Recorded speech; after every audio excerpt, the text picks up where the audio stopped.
Wait லாஸ்ல நல்ல results எடுத்திருக்கிறவங்க என்னெல்லாம் பண்றாங்க அப்படின்னு நம்ம வந்து சர்ச் பண்ணி பார்க்கும் பொழுது அவங்க இந்த 3 விஷயத்த கம்பல்சரி ஃபாலோ பண்றாங்க. என்ன அப்படின்னா, டெய்லி ஒர்க் அவுட் இருக்கு. ஸோ ரிட்டீனா வந்து பார்த்தீங்கன்னா எல்லா நாளுமே 20 நிமிஷம் வந்து ஒர்க் அவுட் பண்றாங்க.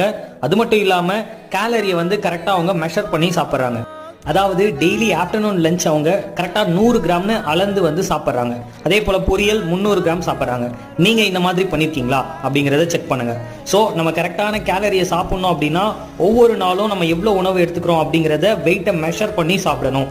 3வது விஷயம், நைட்ல தூங்குறதுக்கு முன்னாடி மோஷன் ப்ராப்ளம் இருக்கக்கூடாதுன்னு சொல்லிட்டு அவங்க விளக்கெண்ணெய் வந்து 1 ஸ்பூன் சாப்பிட்றாங்க.